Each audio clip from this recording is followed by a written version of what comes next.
This video is being brought to you with thanks to our friends at Surfshark. Surfshark is an app or browser extension that allows you to not only browse the internet entirely anonymously, but also very securely. Surfshark will secure your data with industry-leading measures using uncrackable encryption and the most secure VPN protocols. One subscription with Surfshark will work across all of your devices. I use it for unlocking things like American Netflix. We also use it if we want to watch our Canadian DAZN account and a couple of other bits and pieces. The good news is you can get 83% off. That's right, I did say 83% off.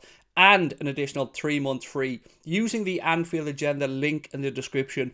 They've also got a really credible and unique 30-day money back guarantee. If you don't like Surfshark, it doesn't meet your needs, which I'm going to be honest with you, it will and you won't. But if you do, if you want to change, Surfshark give you 30 days to change your mind. Why not give Surfshark a try? You'll be supporting us here at Anfield Agenda and you'll be treating yourself to the best VPN provider out there, bar none. Kylian Mbappé and the flagrant disrespect and disregard for every other football club in Europe and the norms and the rules of the game from Paris Saint-Germain, because I would never be one for supporting Florentino Perez, and I will never be one for supporting La Liga as a whole in their, feeling sorry about themselves. If the accusations raised by Mr. Tabas, the president of La Liga, are indeed true, that PSG have projected or have posted 600 or 700 million in losses over the past 3 years, for them to then go about and be able to afford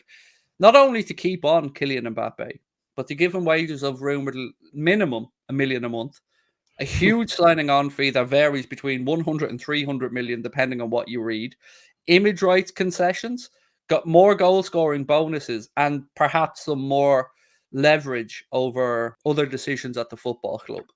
You add to that Donnarumma, Sergio Ramos, Leo Messi, all the other players that are on ridiculous money. And I'm starting to think that genuinely people are more concerned, Paddy, with saying you're just sour and salty than actually looking at what's going on in the sport and actually looking at the bigger picture here. Because whatever we think about Manchester City, and I have my own grave concerns there, it seems like they're in the fucking halfpenny place compared to the gentleman over in Paris. This all stems as well back from when he cozied himself in, when he didn't join the Super League. This was the long game. And I'm baffled as to why more media outlets aren't covering this and calling this shit out. The finances involved in this Mbappe deal in particular is obscene, and I think surely now will lead to light being shed on the situation, and there will be investigations done because it's an unprecedented amount of money. It's scandalous. It's just but like whatever with the money, it's as well like what to give him actual control at the club and leverage is just insane. Like it's absolutely like how can anyone go in there, any manager go in there and not feel undermined when he has a player who genuinely has more power than him? So it's absolutely bizarre. I hope PSG are investigated. I hope they're found out. Likewise with their sport washing, oil laden cousins, Man City. It's obscene. It's obscene. They have so much money, they're able to get away with these things. And if any law or any action is taken, they just seem to buy the way out in the court. So it's like we're fighting a losing battle against these countries.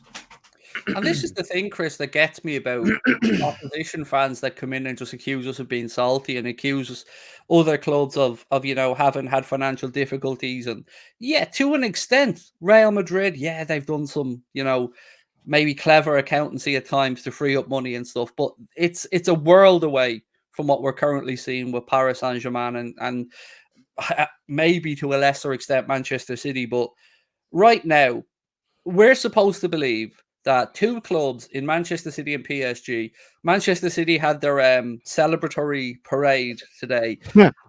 PSG are a club that was founded in the 70s. And somehow we're supposed to believe, as genuine football fans, that these two clubs that very few people really give a fuck about have a worldwide reach, can get industry-defining and leading sponsorship and commercial deals that no other club can seem to manage to get their hands on.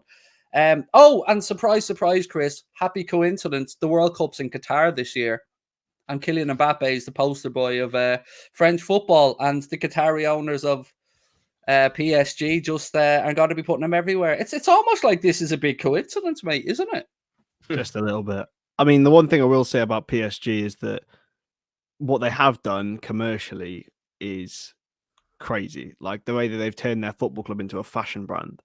Like I think that has helped increase their reach a lot more. The same can't be said about Manchester City whatsoever. However, like PSG, the money they've pumped in is off the charts. It's astronomical. Like thinking about it, Mbappe's on then over 50 million a year on wages alone. Then you factor in sponsorships. Then you factor in his goal scoring bonuses. Then you factor in his signing on bonus, which is 2 years' wages in itself. I just if I can't fathom it. And to be honest, right, boys, I know he's an unbelievable player and probably the best of his generation. I would not want that person anywhere near Liverpool Football Club. And I'm saying that now. If you're that greedy and if you're that motivated by money, no chance, mate. No chance that I ever want anyone that's a like different that. argument, though, because look, all of us as individuals will take the most money we can get on offer in most walks of life. Let's be realistic. You know, we all have morals until money is put on the table and then your moral has a price. But the people whose morals shouldn't have a price are the people who are supposed to be stewarding and looking after the European game. And that's where my real anger is. You know, they're supposed to be custodians of the sport, UEFA, and then, of course, FIFA worldwide. They're supposed to be custodians of the sport. And they seem to just not give a shit because the game has been awash with money. And whilst there's money in the game and people are having their palms greased and they can stay in the finest of hotels and, you know, the revenue, some sponsorship and commercial deals keeps rolling in, they really don't give a shit. But it's just crazy that That's money what saddens me as somebody who genuinely loves the sport, that's been around it since I was 7 years of age. I love the game, and people just mock me for wanting the best for the game as a whole, for wanting to call out these fucking shysters for what they are. Manchester United are a behemoth, but they genuinely make that money. Like, they actually make it. You know, there's no creative accountancy required. Nobody, Paddy, in the world is going to convince me that Manchester City are a fucking global brand that can generate these type of commercial deals, other than from friendly parties. Other than that, I just won't believe it ever. No, yeah, it's impossible. Well, it is impossible because they're not as big as other clubs, and to say they make more money than them is bizarre. There's clear tinkering being done with the books. It's plain as day to see. And it's worrying and it's scary because now you have Newcastle getting involved, another literally owned by where literally Liverpool and other clubs are competing against countries. And it's a dangerous game. Because when there's so much money involved, there is corruption, and it's scary to see that these clubs get away with these things. And then you have the likes of Derby County, albeit in a different league, and getting penalised, points deductions. They're getting apps because they have no money to fight it. Whereas when you have enough money, you can pay. Everyone has a price in this world, unfortunately, and a lot of brown envelope action is going on. As an example, it's a lazy example, I know, but is it the who's the ruling party in China? The Communist Party, the People's Party? I don't know, whatever they're called. So whoever rules in China, let's say they decide to buy fucking, I don't know, Shamrock Rovers next week, and they decide that they want to make Shamrock Rovers the biggest thing in world football, and they can afford to suck up losses as a state-backed entity that no business could afford to rack up, because it's not about the commercial aspect for them. It's about the PR side of it. It's about legitimizing their belief systems, their country. And that doesn't sit well with me when sport and politics cross like that. It's one thing to talk about American business owners or, give me 50 conversations around why the Champions League shouldn't become the Super Bowl every day of the week. I'll happily go through those arguments against what we're seeing now, and the cover-ups that are going on, and the stuff that's been hushed, and kept quiet. It's just disgusting. And for people who claim to care about our sport to just mock us for talking about it or calling it out as sour grapes because Liverpool missed out on a league title, fair enough. There is that aspect. Yeah, of course. You're going to be annoyed. But bigger picture thinking here genuinely just worries me as a Liverpool fan, as a football fan. Yeah, it's disturbing, but I don't want to keep banging on about it. I'd love to know the percentage of Liverpool fans who would like the club to be bought by a sports washing entity? Because I See, think it would be surprisingly high. see, there's that thing about it too. Like, I'm never gonna expect a Man City fan or a Newcastle fan to stand there and go, "Oh, you know what? You're right. This is disgrace," because ultimately they don't care. It's their club and they're going to do well from it. So they don't care where the money comes from.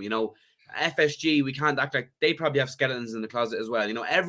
Everyone has skeletons, but the day we try and expect the bog standard Joe Soap fan like ourselves to genuinely care, really, if their club's winning, I think that's just, it's not likely. It's no chance that'll ever happen. Like, And I think it's like a blinkered view. Is like my club are doing well, yeah, do I blame people for that? I mean, I don't. realistically, we should as a society be talking about this, but people have got their own society in their own head, and But they this is they the thing, see that and lads. it's doing well, it's prospering. The people who are supposed to be looking out for that and not single club minded are UEFA. Exactly. They're And the they're ones that are useless. supposed to be the stewards of the sport in Europe. They're the ones that are supposed to be looking out for the well-being of the sport. This is Yeah. what like I agree with everything you've said.